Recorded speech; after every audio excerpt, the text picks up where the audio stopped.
WEF representing Palace, so let's tell you about Palace. Rolling straight to the ceiling, crowns and crystals, top like journeys, dishing out malice. Hold up, South London's grandest, far from bandits. Everything earned for a goal of elevation, just passing the team over here might finish out. Bright future we can't vanish. SE25 any day, that's sellers. Rev up the engines, no more reverse reactions. Fan cams, bands on stream. Share up the team, support the dream team when Eagles fly, make noise and scheme. Dare to dream or dream to dare, taking a step to become supreme.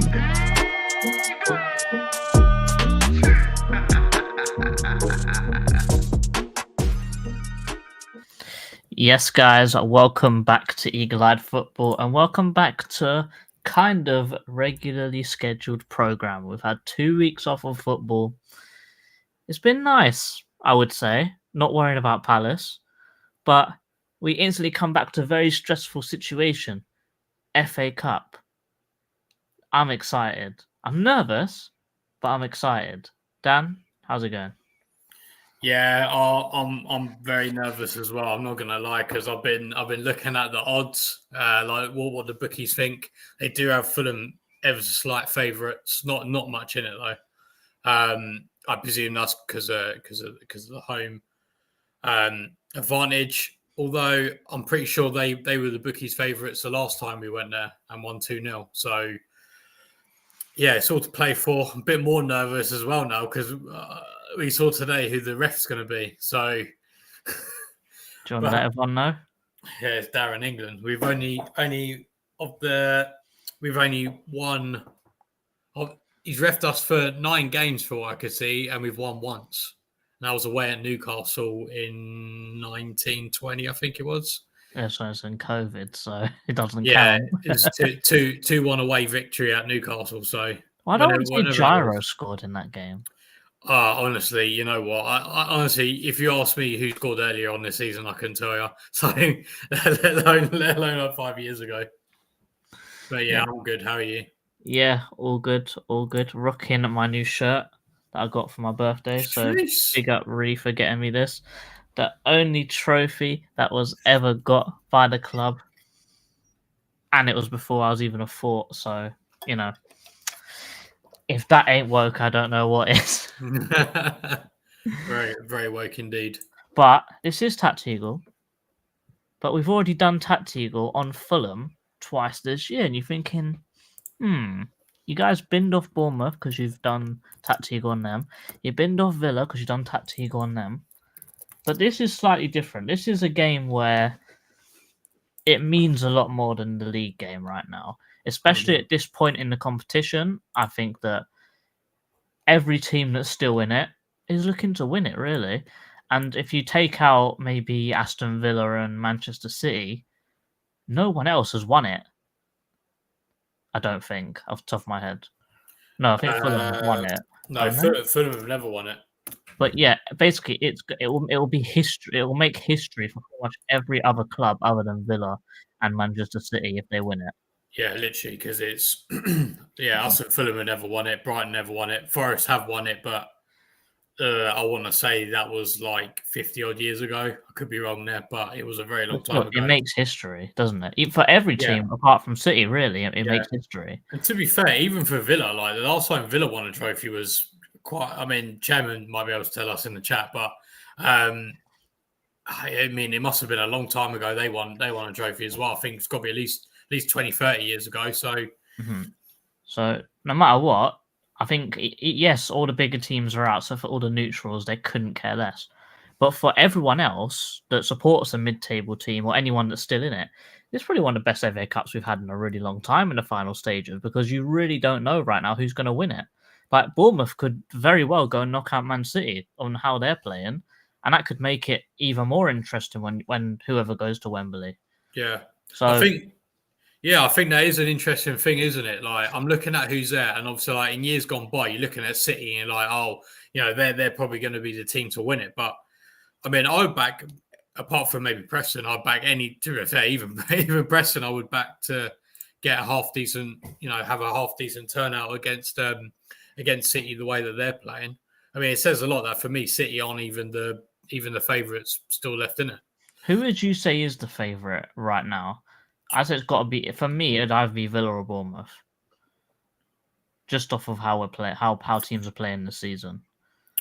You know what? I'm gonna go because I don't know, because I think if you had asked me when the draw was made, I would have said Bournemouth, but they seem to have dropped off. I think they've dropped off. They're dropping off a little bit. Forest as well. Could you argue they're dropping off a little bit? And then the thing is, like, you look at like the form of, like, I hate to say it, but like Brighton, their form is very good at the moment.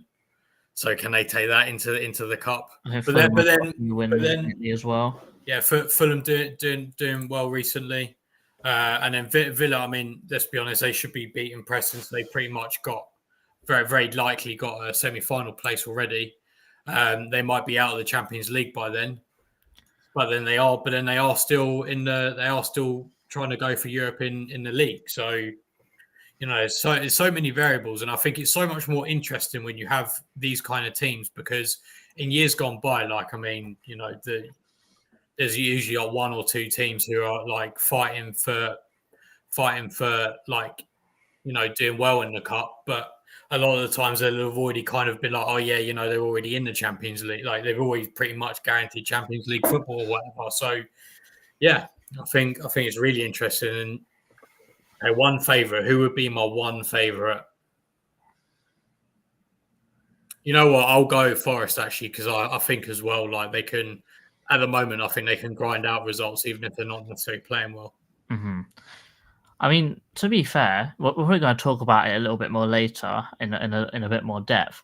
But I do think that how Oliver Glasner plays football is very suited to knockout football. So, if you take Man City and Villa out of the equation, you could definitely put us in that conversation. Same thing with Fulham. But the thing is, you could pretty much put that for any team in here. Everyone's got a shout, because when you play well, most teams have got a good chance. Yeah, exactly. And like, that's the beauty of knockout football at the end of the day, is one-off game. Yeah, it's one-off game. You fumble it, that's it. You're gone. And we've already seen that, like, from Liverpool, from Arsenal, from Chelsea. Yeah, and I do agree. I think Glasner's style of football is very conducive to knockout football. I'm pretty sure in one of his seasons at Wolfsburg, he got to the German Cup final. Obviously, he won the Europa League with Frankfurt. So he's got history of winning, which I think is very important, because you do look at the other teams. I mean, you look at going back to those teams who are still in it. You look at the managers who have actually won a trophy. Hertzler hasn't won a major trophy. Marco Silva, I don't think he's won anything in England or outside of Portugal. Emery's maybe a manager to watch out for, because obviously he's got experience with winning major trophies. Obviously Pep Guardiola, but then like Iraola, he doesn't. So I think that could also potentially be a factor, which would be interesting to see. 100%. Going on to it a little bit more. So obviously, because we played Fulham twice, we've done TACT-EAGLE on them twice. There's no point doing attack and defense, because we know what they're going to do. 4-2-3-1. Strong technical wingers, dictating 10, 2 good pivot, strong striker up front, good wing backs. We know what they're going to do. But what we're going to do today is we're sort of going to analyse the home and the away game in the league, because we've played them twice in the league. We're sort of going to analyse what we did well, what went wrong, basically, and then how we can take everything we learned today and make it hopefully into something we can use, show what we can do to win this game, and how to stop Fulham, hopefully. So, Fulham's run so far in this cup is a 4-1 win against Watford in the third round, a 2-1 win against Wigan in the fourth round, and then they beat Manchester United narrowly on penalties in the last round. Dan, do you think any of those performances have any telltale signs about how they play differently between league and cup football? Because whenever I had a look, it looked no different. He played basically a starting 11 in every single one of those games. Yeah, I mean, I don't think, and also I feel like Marco Silva is also the kind of manager who doesn't really change things up too much. I think he's got a formula, and he very much wants to stick with that. I mean, to be honest, they were very close to going out against Man United. So, and even against Wigan, they got pegged back. So, yeah, but yeah, I don't think there's anything different really. Mm-hmm. But let's go and do some predicted 11s. Now, will I remember? Probably not, but we're going to go for it anyway. That's not the right one.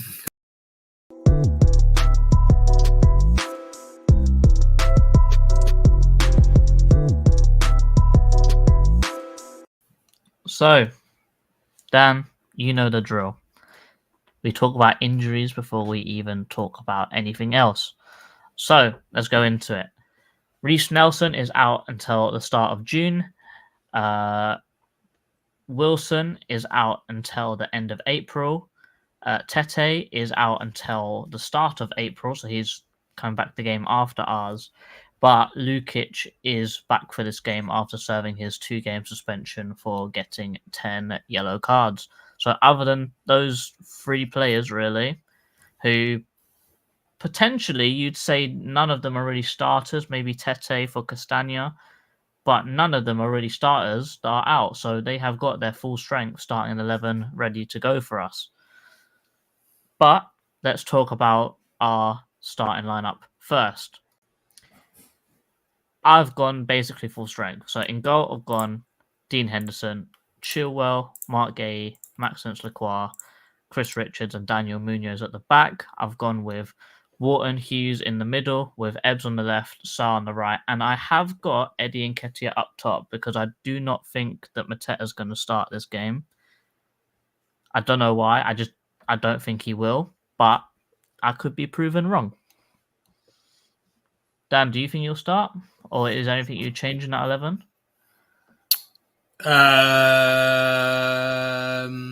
I think the only other than the striker, I think the only debatable is he going to start Chilwell or Mitchell. I think in goal, I think it's a no-brainer to bring Henderson back. Like, I know, like they have this thing with cup goalkeepers, but let's be real here. Well, when we played against Arsenal, the second in the Carabao Cup, the second stuff got serious. Hendo came back. Yeah, exactly. And I think, when you're a substitute goalkeeper, I think you got to kind of accept that, really. But in terms of up front, that's a good question. I mean, a part of me says he will start just because they made such a fanfare about him coming back. Oh, and him wearing a mask. Yeah, he's wearing a mask. He made. I haven't seen it, but he made like a highlights reel and like stuff like that. Like I just think he made a whole like documentary voiced by like an actor, and I'm thinking, what is happening? And even there was like, I think Palace put out some video where they're guessing each other's signatures or something. And then Nketiah was like, JP, take a Netflix documentary. That's the one. Out of here. Documentation. That's a new one. We said take that out of it, and then he was like walking by, and he had like 5-6 cameramen. I was like, what was he recording? So, and guys, remember he only missed 1 game. Yeah. he missed 1 game, and he did all of that. This is a fit. I think that's also part of it as well, because I mean he didn't get concussion, and I'm saying when did we actually play? Or was it? It was the first, wasn't it?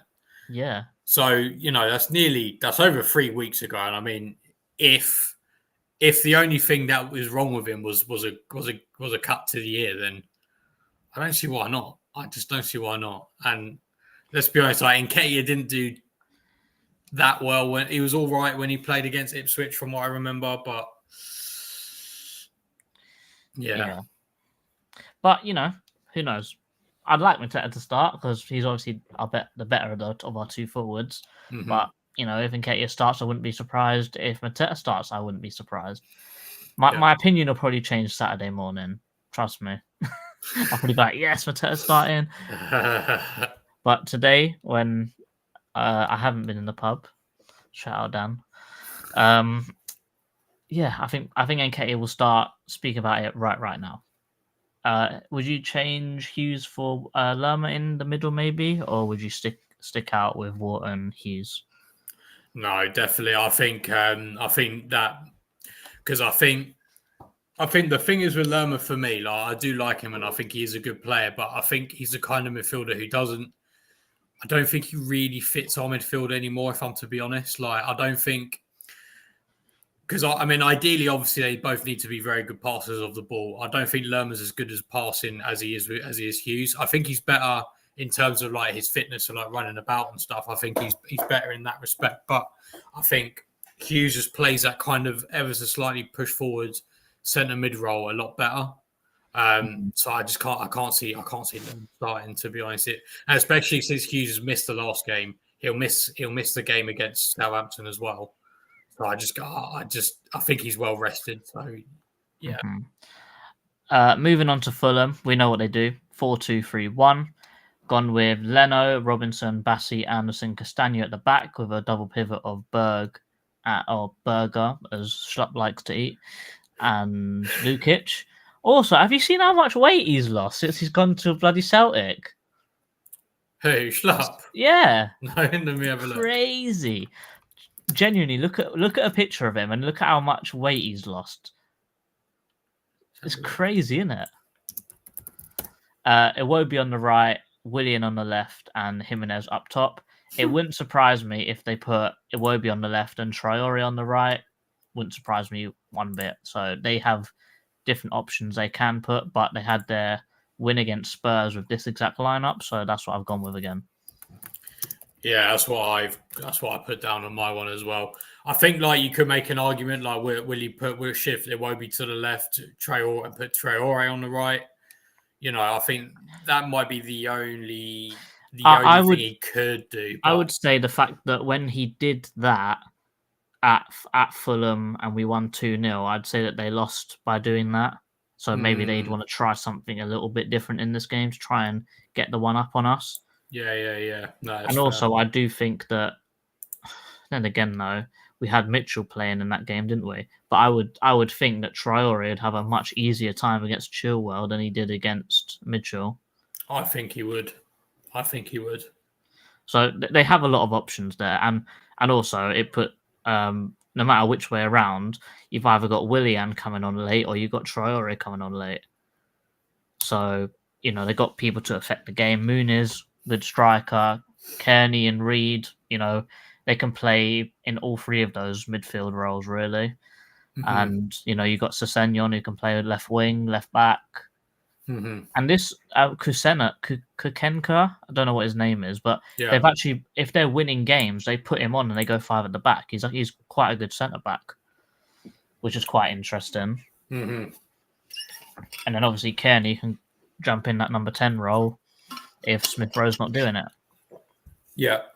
And I think is Pereira about as well. I think Pereira's kicking about. He's not injured. But no, they've got options. I'd say they definitely got more options in attack than they do in defence. Like if Castagna, for example, picked up an injury early doors, like I have no idea who would play there. I've got no idea as well. They what they would probably do is they probably go to 3 at the back, wouldn't they? Put the centre back on, push Robinson up a little bit, and then maybe go 3 at the back. Yeah, probably actually. And then maybe like makeshift Iwobi as a right wing back because he played midfield at Everton, like deep line midfield at Everton for a while, didn't he? Yeah. They could probably do a role maybe at wing back. Dan, do you want to take us through some comments before we move on? Yeah. So big up, Chairman. Big up, Lewis. Thanks for tuning in. Big up, Defense, as always. Thank you. Big up, Sean. Mateo in mask will be like Thanos. Sean is the best. There is a there is, if you're on Twitter, someone did like one of those AI video things and they replaced Thanos with a Mateo. I like the one that Ol puts on Twitter every time Mateo scores. The one of the rapper like dancing onto the stage. Oh, he's just done it as Mateo, and it's just boom, boom, boom. That's brilliant. Man City, in my opinion, the favourites. Yeah, I think the thing is, like, I think City have got an edge in the fact that they are more experienced. Like they've, as a team, they've won trophies. Pep's obviously won trophies with that And they've team as won this well. one before a few times. Yeah, and obviously they've had a bit of a bad season as well. I know they're probably going to get Champions League. So It's in really that the best way sense, to salvage a bad season, isn't it? If you're not going yeah, to win the league, you want to win a cup. yeah, exactly. So like even a bad season for them is winning a cup. So big up Pat. Miss Yesso's doing a couple of things. Preview, I think, will be on Friday, but I'm not 100% sure on that. I think Boom Boom play. I feel like this is the game for the season, for the foreseeable future. Yeah, a very important game. Turner played in the Nations League, so Henson probably in a better state of mind. Yeah, true. Henson didn't actually play, did he? And Turner conceded against Panama and twice against Canada. I tell you what, one of the goals against Canada was awful. I don't know if you've seen it. No, I haven't seen any of them. Yeah, one of the things is awful. You should have saved it. All right, I'll have a look later. Pat, the twist is that rather than us doing attack and defense each, we're going to analyze the 2 games that we've already played against them. So if you want like a proper rundown of how Fulham play, just watch the last TACT-EAGLE that was at Fulham, and then that'll give you the lowdown there. And this is just purely talking about the last 2 games. No, I'm late, boss. Twist. There you go. Just explained it. Where is Elise today? Probably flying back to Germany. Yeah, he was busy. He had to leave.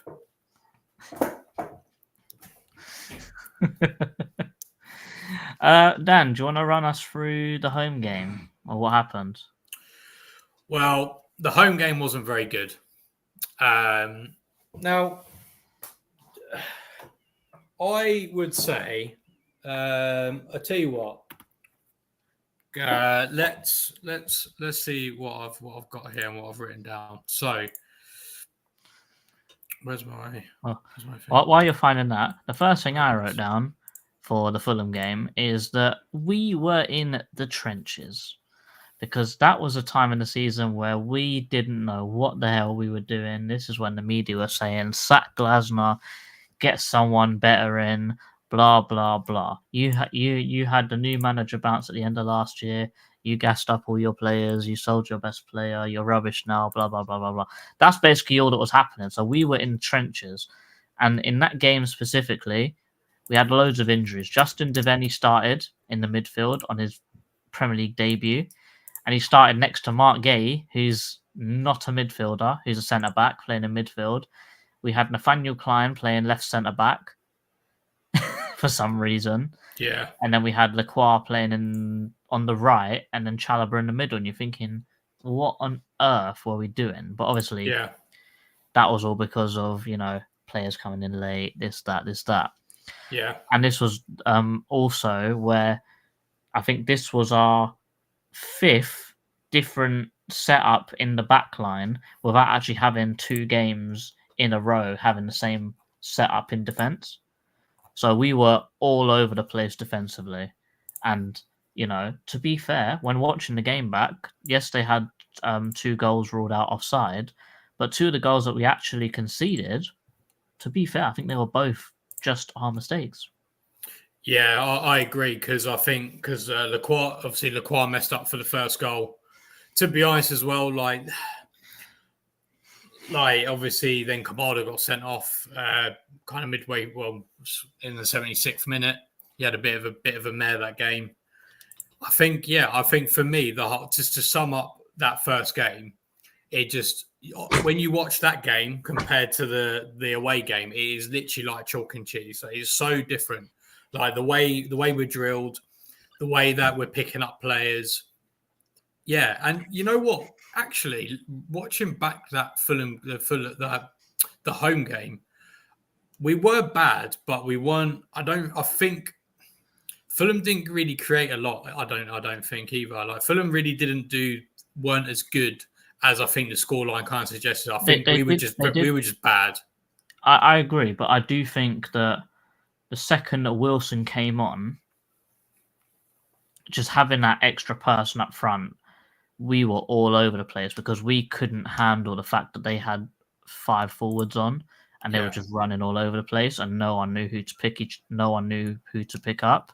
Yeah. And I do think that it helped that Pereira just seemed to, every pass forward, it just seemed to find Wilson. Yeah. I think he had a goal ruled out for offside, and then he had a goal ruled out for handball, I think, if I remember correctly. So, Wilson could have had a hat trick in like 5 minutes of being on the pitch. But, he luckily in this game he's injured, so he can't do that to us again. But, they have got other players that could replicate something that, like what he did. But I do think that some of the mistakes that we made, looking back on it, knowing how we play now, I'm starting to see a lot of issues with it. Yeah. So, for example, the one I want to talk about a little bit more is Maxence Lacroix's one. So obviously, what he did, there's no excuse for it really. He literally just passed it straight to Smith Rowe. But what I did see when comparing that game to the game we played away at them is literally the movement off the ball. If you watch in the home game, Lacroix was stood still with the ball at his feet, and you had obviously you had 2 guys which they don't play there often. So you got Justin Devaney on his debut, and then you got Mark Gay, who's literally a centre back, not a midfielder playing in midfield. You'll see both of them stood still with people marking them. So Lacroix was thinking, why would I pass to these guys? And then Smith Rowe got closer and closer and closer until he made Lacroix have to make a bad decision. Yeah. But then when you take it into this game, yes, we did have Hughes and Lerma in the midfield, who are actually midfielders, but you can see them moving off the ball to try and make an angle for Lacroix to play the ball. Like, you're actually seeing them moving off the ball. You're seeing the strikers moving off the ball to actually make space, move their backline around, and give Lacroix passing options, which is probably the biggest thing that I can see between the 2 games. One game, we're all over the place. Everyone's playing out of position. No one knows what to do, where to go, where to move to. And in the away game, we looked like a well-oiled machine. Everyone knew their job. Everyone knew what to do. And it looked like Lacroix had a lot of options to pass to, and he was just picking the best option compared to in the other game where he had no options. He had to pick the best of the bad options. Yeah, no, I agree, because I watched. Yeah, when I saw that Lacroix one, I did kind of like look at it, and I was like analysing it and thinking, like, he didn't, because I think the only player who actually dropped and made himself available for him was, I think, Sarr. Have you got pictures of it there? Yeah, I'm trying to pull it up. I'm just going back.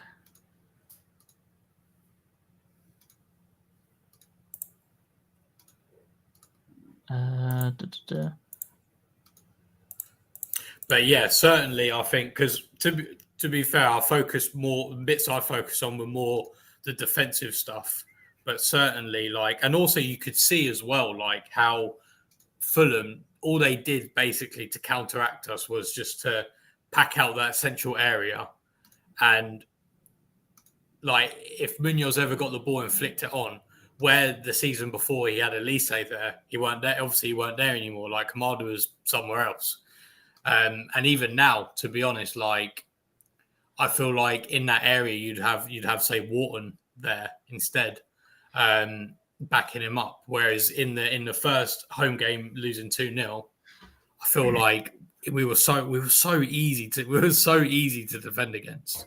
Oh yeah, so here, for example, you can see Lacroix's got the ball quite clearly, and you can see what Smith Rowe's doing. He's shadow pressing so that Lacroix literally cannot pass here to Devaney. So his only and to be fair, look, this is, I guess he's too close to pass to Chalobah. I think that maybe you could pass to Klein, but he's got no left foot, so he's probably he's going to try and pass inside.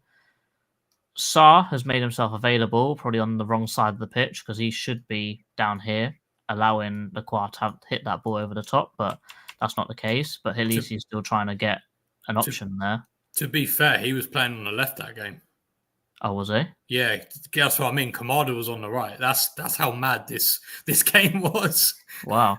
The actual thing I was more surprised about is the fact that Mitchell is as high as he is. Probably in our worst game, he's probably had his best game. But Yeah.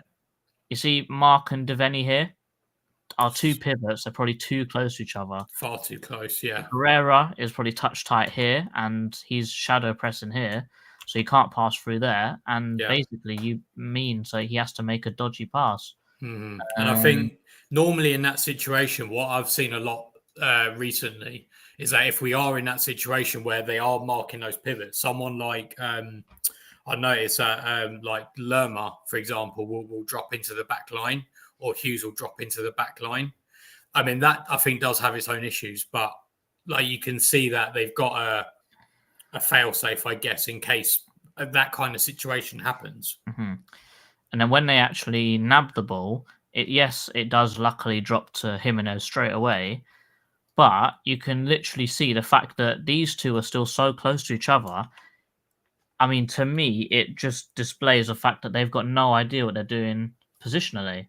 I guarantee if you put Devaney in the same situation now, he'd move off the ball. But it's his debut. He probably gets a little bit of grace from me, if I'm really honest. And same thing with Mark. He's not a midfielder. But literally, these guys are nowhere near. You got Nelson here running in behind. You got Smith Rowe here running in behind. You probably got Pereira as well, who's putting the burns on. And to be fair, Lacroix does really well to get that close. Yeah. To him. Like, let's be real. To get this close to actually, putting a challenge in, he's done so well here. And that's because of his recovery pace. But that mistake leads to one of their goals. And to be fair, I don't think that mistake would happen now. No, I don't think the it fact would. that I think our backline is now secured and a little bit more stable. Yeah, absolutely. And I think as well, Lacroix knows that if he is really in, if he really, really needs just to do anything, he'll just turn around and kick it back to Henderson. Yeah, I feel like he's got trust in Henderson's. To be fair, he's probably got trust in Henderson's kicking, because I don't know about you, but I haven't actually cussed Henderson's kicking in so long. It must have improved if I haven't cussed it lately. I think he's still got a little bit to go, but it's heaven and hell from the start of the season. He's definitely a lot better. I think I agree with that. I agree with that. I've got a couple because I've got a couple of things. So I've been comparing the two. So let me share my. For me, I focus a lot more on the defensive side of it. So, wait, I'm sorry, that's the wrong one. That's that one. So, wait, what?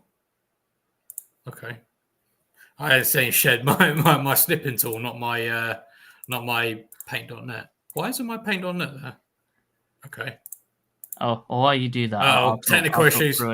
I'll talk for another one. So this is more of one that they didn't score from it, but I do think that maybe us being a little bit too naive defensively gave them a very good opportunity. Potentially, this could actually be what Dan's trying to show you. Here, Anderson steps up. Not Anderson. Berger steps up and plays a very nice pass to Smith Rowe, who's sort of sitting in the pocket. And Maxence Lacroix does what Maxence Lacroix does. He starts here, sees the ball coming in, and he's very aggressive and pushes out towards the ball. But Smith Rowe takes the ball on the half turn and sort of lets it roll. So when Lacroix goes in to actually get him or get the ball, he misses the ball completely. And, if he doesn't pull out of it, he takes the man with him. And Smith Rowe is able to get a good touch off and start running. But then Munoz, instead of sticking to his position with Nelson, he sees the heavy touch and gambles to try and go and steal it. But because his touch was so heavy, the ball goes past him and past Munoz for Reece Nelson to then pick up the ball, drive into the box, and gets all the way to this point where he probably could have had a nice little shot low post here. or low corner here. He actually does a nice dink over the top to Iwobi, who shoots at Henderson and ends up making him have to make a good save. Yeah. And I'd say that's one thing that I think that Fulham did really well, where they were able to play through our press and see how aggressive our centre backs were and sort of take advantage of it. They sort of lured them in that little bit, knew they were going to be aggressive, and the second that we pounced, they moved the ball on and had someone to pick up the space that one of our centre backs vacated. But you could also say that happened then because our centre backs weren't used to the system, so they weren't filling in. Whereas now, whenever Lacroix chases the centre back up, Mark and Richards are sort of shuffle more narrow, and then we sort of turn into more of a four at the back, and Lacroix chases the guy into the midfield. Yeah, definitely. That was something I noticed, is that in that first Fulham game, like our centre backs were, well, and to be honest, all of our players were so passive. And I think when you have the system that we have, I feel like you need to be aggressive, because otherwise they just dropped off, made space. And also another thing I thought, like, so I know you're talking about that right-hand side with Munoz and Chalobah. In that first game, I feel like Fulham did really well, to be fair to them. Like, they overloaded that side so much. Like, it seemed like Smith Rowe drifted over, and then you also had Robinson, and I think it was Iwobi as well. They managed to create overloads where it was just Munoz and Chalobah. And I think a lot of that was, again, I'm not trying to slag off Kamada here, but I don't think he did his defensive duties particularly well in that game. And then what that meant was then, actually, let me share my tactics board. Let's do that. So what happened was that you'd have our players over here, let's say, and then what I noticed was that because Kamada was like over here somewhere, what it meant was that our midfield kind of had to shuffle over. And what that meant was that, you know, you had players in here. So like, let's put them there. So these were the players that were here. But then you were in a bit of a catch-22 because this player here wasn't doing their defensive duties per se, or was too high up the pitch or whatever, or was on a counter or whatever. What that meant was you then kind of had a situation where you'd have a 3-on-2 with these players here, unless then Devaney moved over. But then the problem was when Devaney moved over, you then had other players in this space who were then able to, when they had the ball there, you know, able just to either pop it off. You know, they basically had options in this area of the pitch. Is obviously something that we didn't want to happen. And then also, if you then did get an overload, what you then had as well was then you had, because they are very good interchanging players, you then had a situation where either Robinson would be able to get there, he's got a very good cross on him, could be able to cross, or say like Smith Rowe managed to get in between here as well, you know, trying to close down a player, and then you kind of get caught in no man's land there. And the problem was that then the player in the middle, so Lacroix, because they were marking Jimenez, you know, if that player overlaps, that goes there. As soon as they make that run there, you're in squeaky bum time, because, you know, then that player then has to come over, which is possible. They can come over and then they can cover.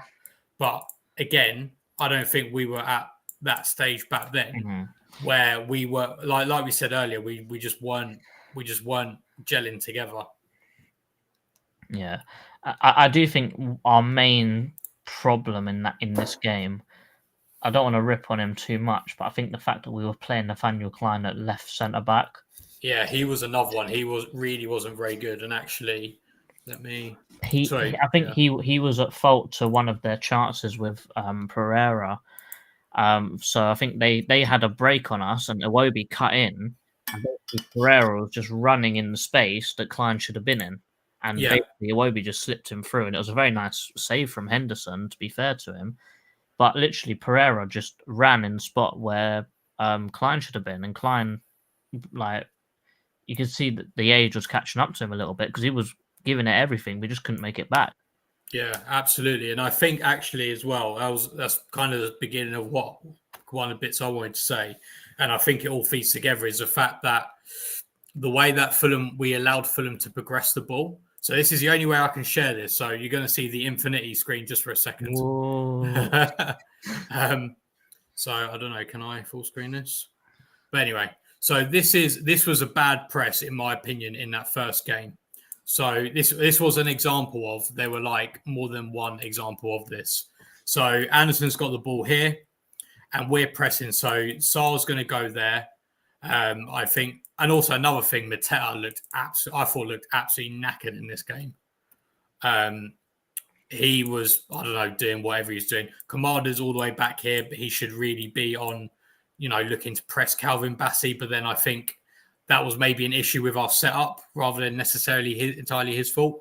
But what do you notice, JC? Who do you notice is in loads of space? Alex Iwobienio. No, I cut him off. So Iwobi's over here. This is Iwobi here. Oh, Tete then. So this is Kenny Tete, yeah. So now the problem was, I thought, was that I don't know why we did this, but Mitchell was so far back, right? And I'm going to show you the converse in the away game.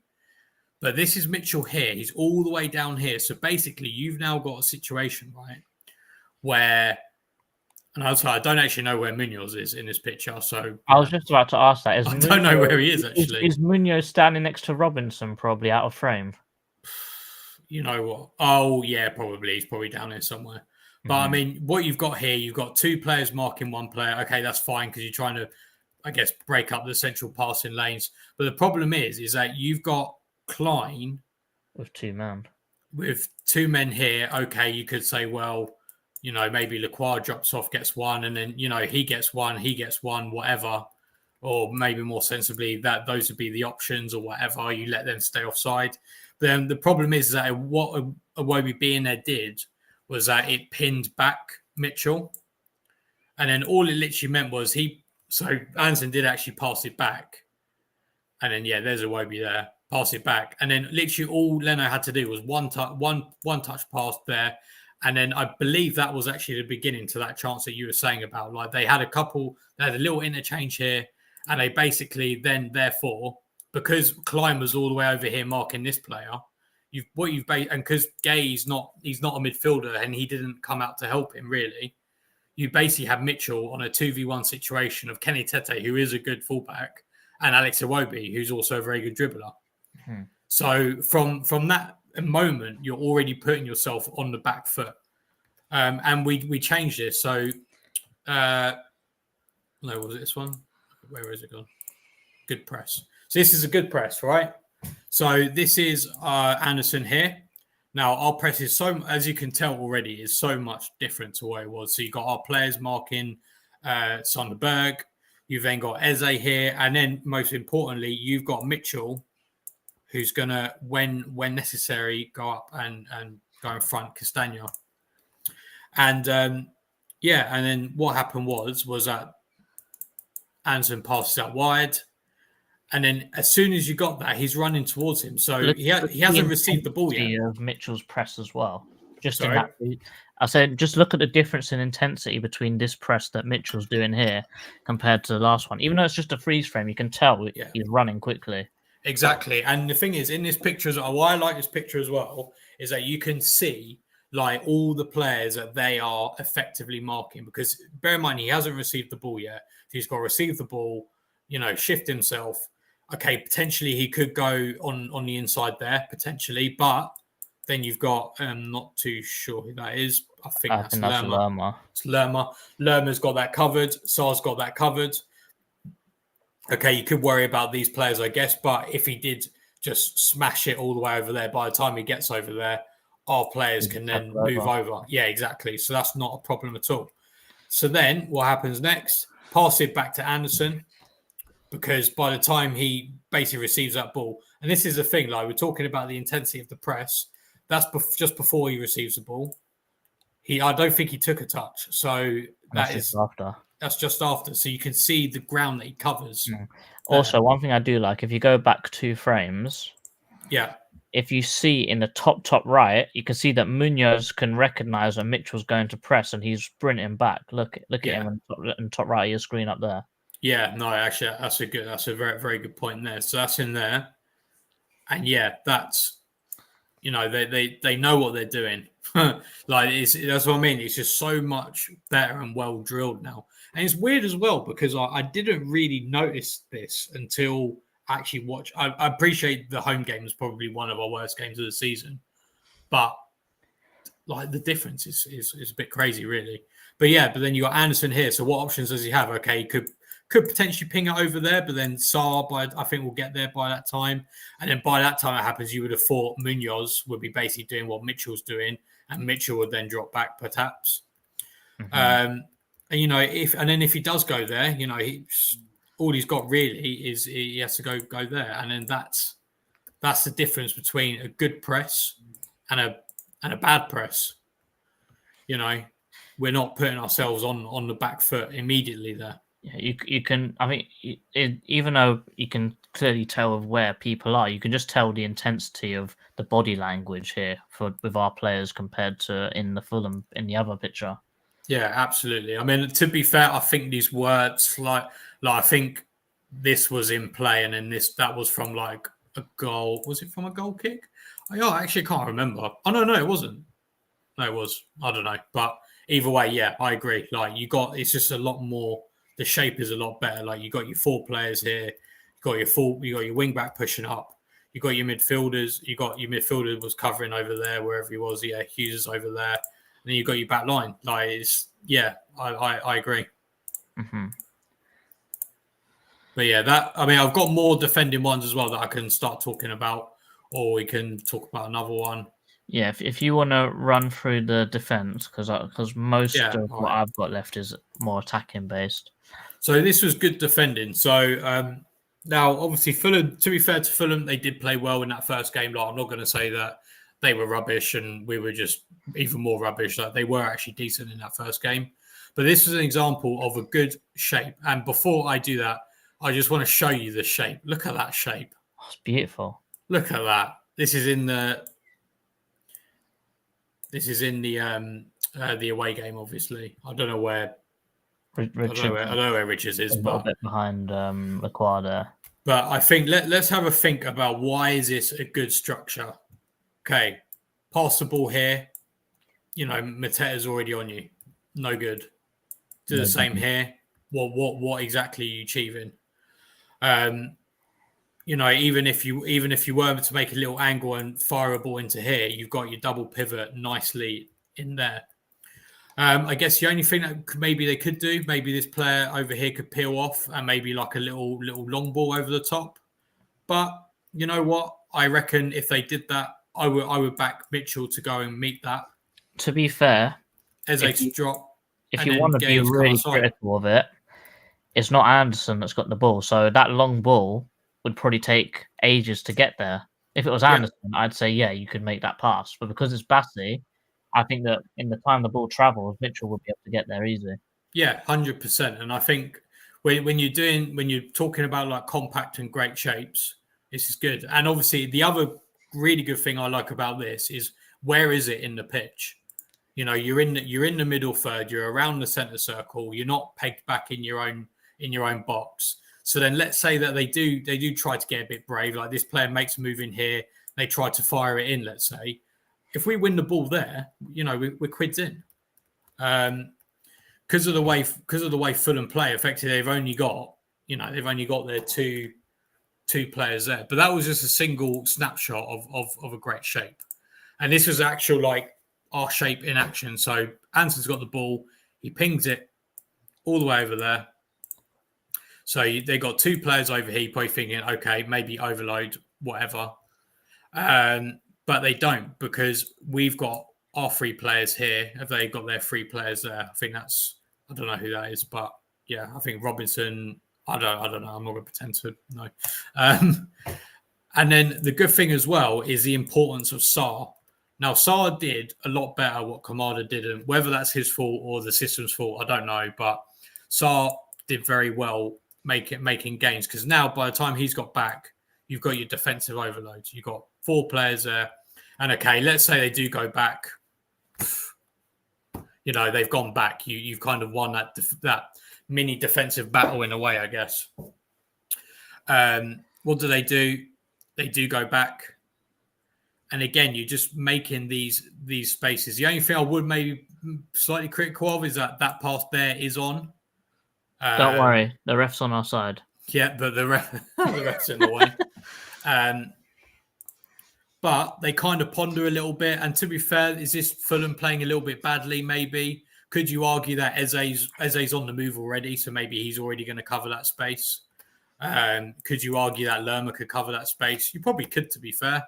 It just depends. So what do they do? Well, this player's now showing for the ball.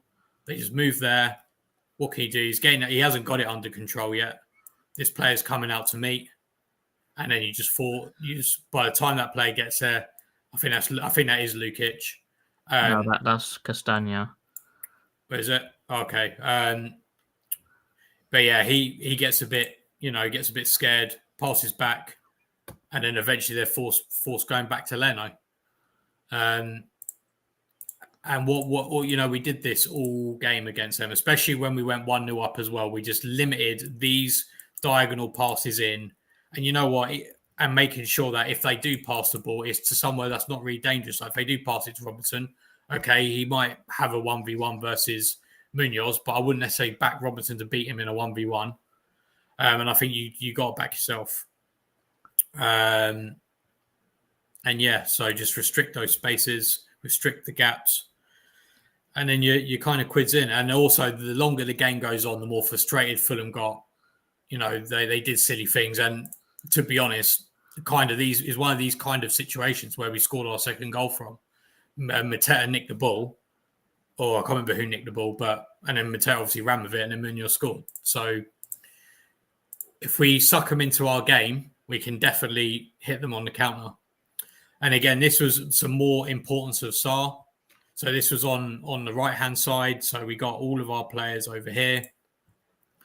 I think there was just a straight pass there, or it was via Anderson. I can't really remember, but Calvin Bassey's got the ball, passes out wide.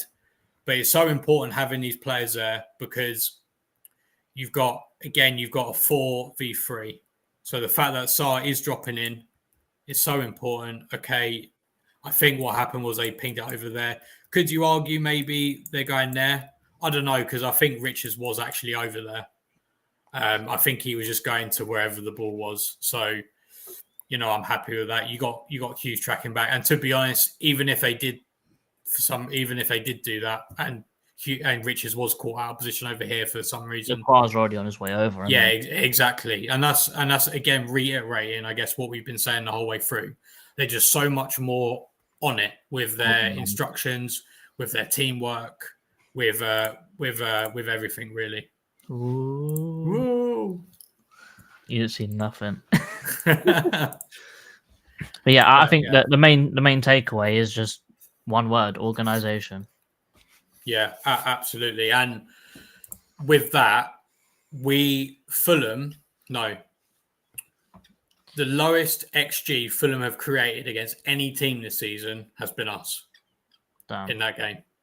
The only other team to limit them to 0.2 XG was Arsenal. So, yeah. Cool. Let's talk a little bit more about... So we've seen how much better we were in defence. Clearly better in defence. But we were a lot better in attack as well, I think. And I think the main takeaway from it was, I think because our press was so good, I do think that allowed us to make their backline a little bit less aggressive, let's say. So I think that because of how good we were on our press, I don't think they were playing as many risky passes, let's say. So they weren't actually progressing the ball half as much as they were in the home game because they could progress quite easily against us at home. But at their place, because of how well we were structured in our press, they couldn't afford to do that. And I think that sort of played into how they defended against us as well. And I think the key word for when I'm going to be talking is touch tight. let's say.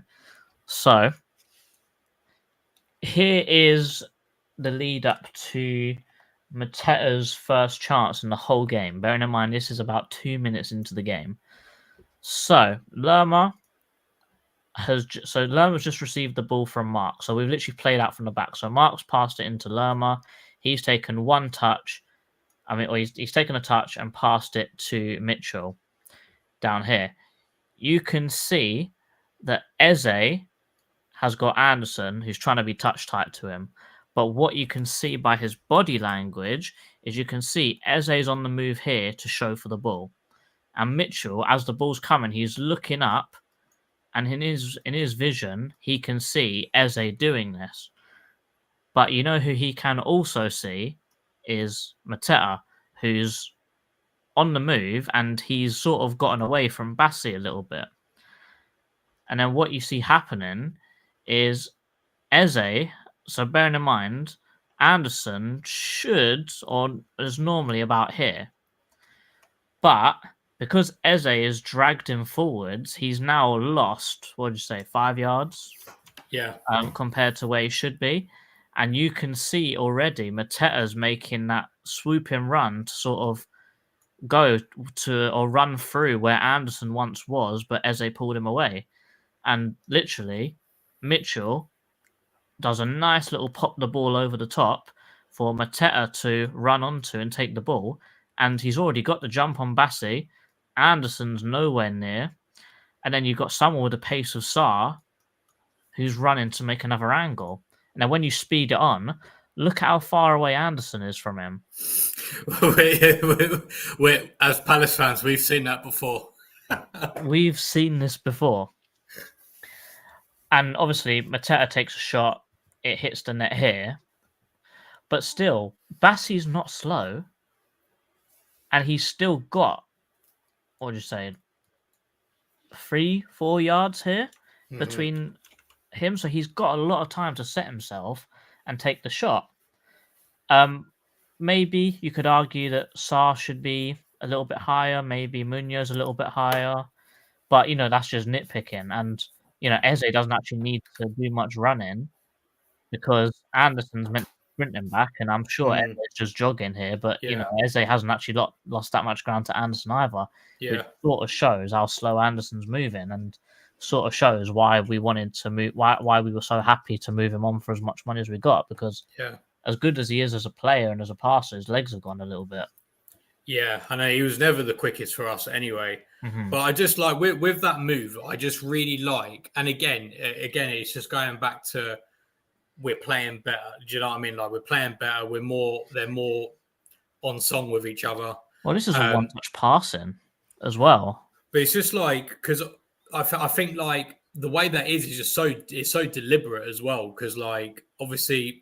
Eze's moved further up the pitch to drag Anderson out of the way, and by doing that, he knows that Anderson's not the quickest guy in the world. By doing that, you're dragging him away. It's harder for him to recover, and you're creating that space in behind for Mateta to attack. And guess what? We found that. We found it works, and we just did it again. So here you got Will Hughes on the ball here. I love what I can see here as well before I even talk about the pass. You've got Fulham, so I wouldn't say scared, but you'd say that you got Fulham a little bit stressed because this is Sander Berg. This isn't Anderson. This is a midfielder standing in the back line. They're playing a back five because we've got 1, 2, 3, 4 forwards standing on the back line. So we've got a lot of people forward. So they have to take someone out of their midfield just so it's not 1v1. So it's not a 4-on-4 when it comes to the back line. But Dan, can you notice something which I may have spoken about already? #noticing. #noticing. Is it Eze drop-in by any chance? It is Eze drop-in, but can you tell that no one's picking him up as well? Crazy. Well, that's Marco Silva's zonal marking, isn't it? But you can see Eze's on the move here. Will Hughes can see that because he's taking a look up. His vision is seeing this at the moment, and he sees a nice little pass inside here. Yeah. He does that. Eze comes short, picks up the ball, and instantly Mateta's instinct is to go. And to be fair, if Eze played that pass, we might have scored again. Who knows? But he didn't. Eze does what he does best, and he does a few back heels and this and that. But the fact that he's here and he picks up the ball and he's got a lot of options, because what happens, I don't think I've got the next image here, but JP runs, Anderson follows, Bassi follows, and what it does is Sarr stands still. So if you wanted to, he could have laid it on to Sarr here because he would have had loads of space. But I think what Eze does is he takes a touch forwards and then shoots from long range because Leno was quite far off his line. Mm-hmm. So I do like the fact that with later on, we've got a lot more strings to our bow. So, you know, in this game, we had a lot of different alternative ways of attacking. So it was passing short, it was running in behind, we were dribbling at people, and we were taking long shots. So we weren't ever making it repetitive. So it wasn't easy for them to defend against us. Mm-hmm. So that's, you know, a very similar move again. Here again, Eze, he's got a few yards on Anderson again. Ball comes in. Anderson makes a good tackle because he tries to turn him, but we get a lucky bounce. Ball falls back to Mitchell, plays it into Hughes here. Dan, guess what happens literally the second time in 5 seconds? Eze is moving out. The centre-backs are static. Gets the ball, and then he does his nice little back heel, and Mateta's ever so slightly offside. But it literally shows how simple it is to manipulate and move aggressive centre backs and teams that use zonal marking into our favour, as long as we've got other people willing to run into the open space. Yeah. And I think, and also I feel like Fulham do play quite a high line, anyway. So I do think they are quite susceptible to that kind of play. And especially when they build up as well, effectively because their fullbacks push up, effectively they play like a 2-3 rest defense, really. So yeah, you get it right, that you can really, really hurt them. Mm-hmm. Shall I take through some comments? Yeah, I think for me, I'm pretty much done with my screenshots, actually. Yeah, I'm done with my screenshot. There's one more thing. There's actually one more thing I forgot. And I can't believe we haven't spoken about it yet. And it was the lead up to Munoz's goal. Oh, yeah. Obviously, it's incredible skill from Mateta to literally walk through 3 of their players. But they had a set piece in our half. They were only 1-0 down, let's remember. And they gambled everything forwards. Remember, we didn't actually score like that late in the game either. I think we scored about 76 or something like that. So there was still 15 minutes after we scored our second goal. So, but this is literally, there's still 15 minutes left in this game, and they've put everyone forwards. And from this free kick, this is literally all their defenders. 3 of them, that's it. And yeah, Mateta runs, gets past him, and lays a nice ball out to Munoz, and we know the rest. But I do think that this is something that they are very susceptible to. They're very susceptible to counterattacks, and also the fact that they're so, I guess, zonally marking minded that it takes Mateta to pick up the ball from here and run to here, make 10, 15 yards for anyone to even think, I think I should actually go and try and challenge him, because he's running away and he's still running away. Mm-hmm. Whereas you'd think, maybe if they both went together, and then you'd make Mateta have to change his run. So let me get rid of this. So instead of Mateta doing exactly what he did, we just run straight through everyone. If he makes the angle here and he stands up here, yes, you probably say he leaves Eze, but you probably say because he's a little bit more out that way, you might think twice about going Eze. But if you literally stand him up, then you make Mateta go more this way, and you take the momentum out of the attack, and you probably get him back and him back. Yeah. But Yeah. because obviously nice individual skill, but they're not used to like they do struggle to stand up a defender that's dribbling. Because probably the right thing to do here is if you're Pereira or if you're Kearney, you probably just take a yellow here. But they don't. So would you say maybe that's a thing of Fulham are too nice of a team? Maybe Marco Silva doesn't really see tactical fouls that way. Maybe they're just so zonally marking minded, thinking this isn't really my zone, so I don't really know what to do. Like there's a lot of things going through a Fulham player's mind, maybe in a counter attack. So I would actually like to see how many tackles that they make, whether they make more interceptions than tackles. I think that would be quite a cool stat to find out. Let's have a look because I'm on the website now. So Fulham make 248 interceptions. Yep. But they make 224 tackles, but they don't make that many tackles. But then I think that's just because they don't they have the ball quite a lot more. So, but let me see how many fouls they make. So I think that'll be an interesting one. They're like lower mid table for fouls. Wow, we're fourth. We do the fourth least fouls apparently. Oh, maybe we're too nice. That's crazy. Yeah. Do you want to do some comments before our score predictions, mate? Yeah. Big up, Animal. Thanks for tuning in.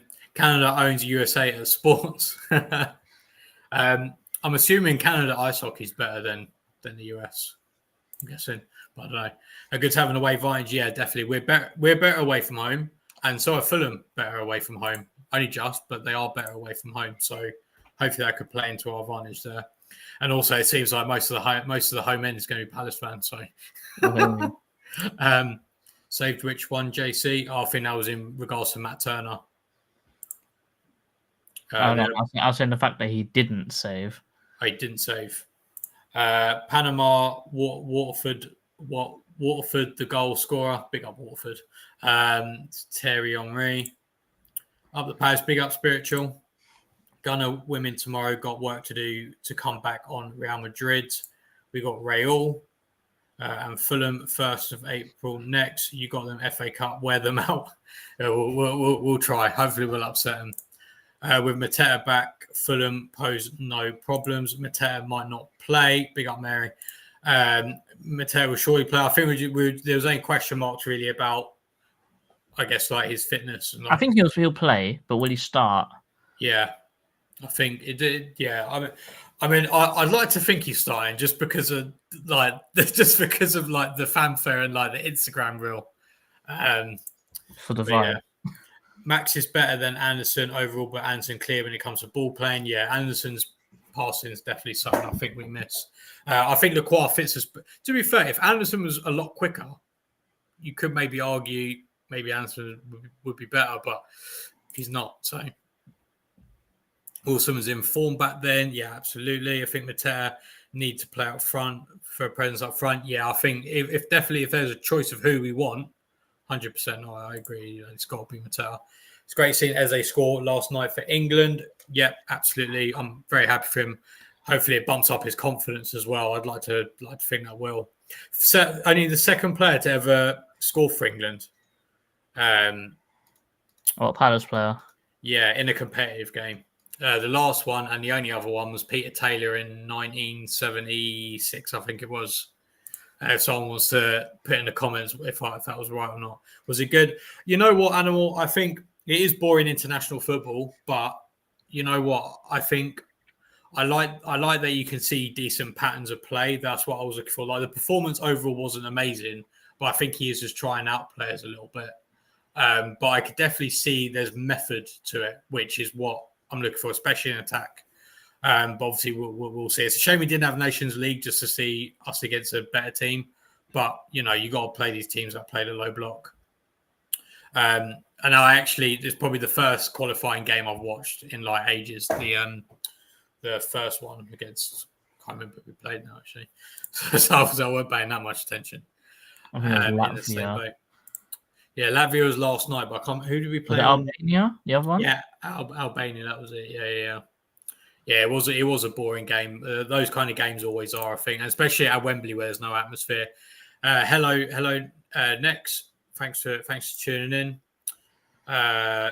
Playing the worst football possible. Yeah, absolutely. Like the football we played was rubbish.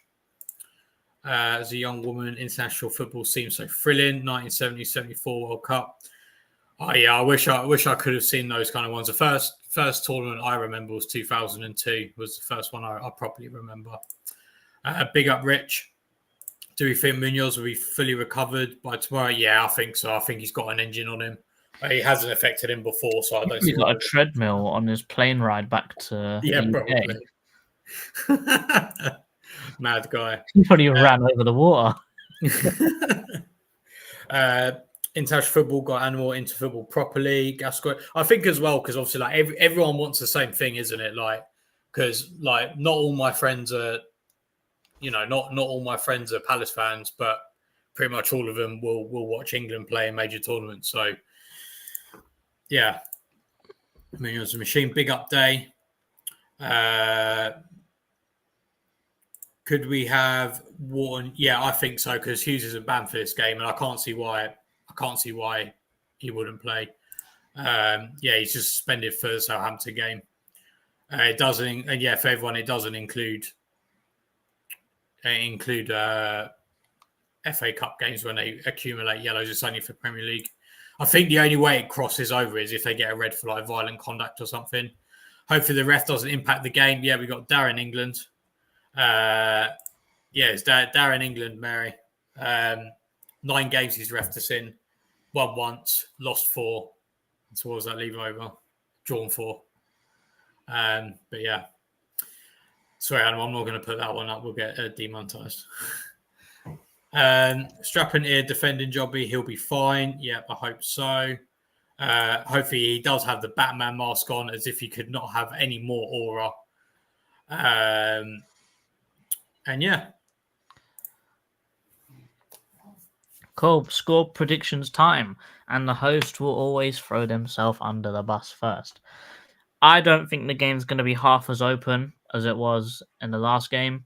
No. I feel like because it's a one-off game and we don't know how Fulham are going to play, we know how we're going to play, but I think it's going to be a tight game. There's going to be a lot of good football going both ways. Very cagey. I'm going 1-0 Palace. You know what? I think this game will go to extra time. So I'm going to say 1-1 at 90 minutes. But we'll win it 2-1 in extra time. I'm so glad you didn't say penalties. Oh, God. Honestly, you know what? I love watching penalties if my team aren't in it. I hate watching penalties if it's my team. I think England and Palace have scarred me because I don't even think we've got a very good record in penalty shootouts either. No, I only remember one penalty shootout, and that's Wayne Hennessy blasting it out of the stadium. That was for anyone who didn't do the quiz. Question is, why didn't you? There was a little bit of trivia for that game, and that was is it Nathan Folk? No, it was Yaroslav Yak's only game for Crystal Palace, and it was one of Sam Woods' only games as well for Palace. Yeah, he had 4 in total. Okay, well, since the 2000-2001 season, so that includes when we beat Tranmere Rovers 6-5 on penalties. We have had 1, 2, 3, 4, 5, 6, 7, 8, 9, 10 penalty shootouts, right, in total. 1, 2, 3, 4, 5, 6, 7, 8, 9, 10. Yeah, 10 penalty shootouts in total, including that one. How many do you think we've won, JC? 1. Okay, it's better than I thought. Yeah, but I mean, to be honest, the last one was against Torquay United. in the first I mean, round. they're known for their penalties. in the first round of the League Cup in the 03-04 season. So I presume that was 2003. Mm. So yeah, and we've lost. So the last one we lost 3-2 to Newcastle on penalties. We lost to Bournemouth when Hennessy skied it over, and I think Andros Townsend missed in the Colchester United one, which we lost. We lost to Colchester United on penalties. The Cardiff City semi-final, that was on penalties. We lost that. Lost to Portsmouth in the League Cup in the second round on penalties. Lost to Bristol Rovers in the first round of the League Cup on penalties. Yeah. Earth saying it. 2-0 Palace. Animal says 1-2. Do you think we're going to lose 2-1? No, I think he's doing it as in like we're the away team, isn't it? Yeah. Max says 2-0. I think that's all the score predictions. So Mary says, please no penalties. Ali thinks it is going to be penalties, but Leno's good at saving them. Is he? Let's have it. Just whilst we're here, let me have a Ali look. says Kamada will be on the pitch for pens at that point, so everyone chill out. I think that stresses me out more, knowing that Kamada might take a penalty. Oh God, don't. Let's see. So Jordan Henderson and Leno penalty record. Let's see, shall we? Let me show your screen so everyone can see what you're looking at. Oh yeah, go on then. Woo! So this is Dino. So Dino has faced. Oh, I don't know how many penalties he's faced. Let's have a look, shall we? Oh, sorry, non-save penalties. So he saved 25 penalties. And he saved 9 of them. That's all right. Wow. Do you reckon that's saved or do you reckon that's... No, it's saved. Look, in the top, total penalty saved. No, I know, but is that saved or is that like they've missed, do you think? Oh, well, that one says Aston Villa. Did he save that one or did Tillerman's miss? I think he did save it, didn't he? Because I'm pretty sure he basically picked it up and then threw it, didn't he? And then we went on and scored. But to be fair, if you look at who he saved against, Dembele, Jesus, Rice, Harry Kane, Tellermans. Yeah, and David Bull. Kiefer Moore, there you go. Kiefer Moore. He was all right for Bournemouth, wasn't he? But yeah, he's there you go. Bernd Leno, let's have a look at his, shall we? 14. So he's 14 out of 94. So much worse ratio, but he's faced a lot more though. Yeah. And to be fair, he's only saved 1 in the last sort of 5 seasons. So whereas Henderson saved more. Yeah, well, we'll see. Dan, is there anything else that you want to say before we round up? Just up the Palace. Up the Palace. Guys, thank you very, very much for watching. Thanks for watching TACT-EAGLE. Hope you liked it. It was something a little bit different. But thanks for watching. And as always, up the Palace. Up the Palace. Eagles.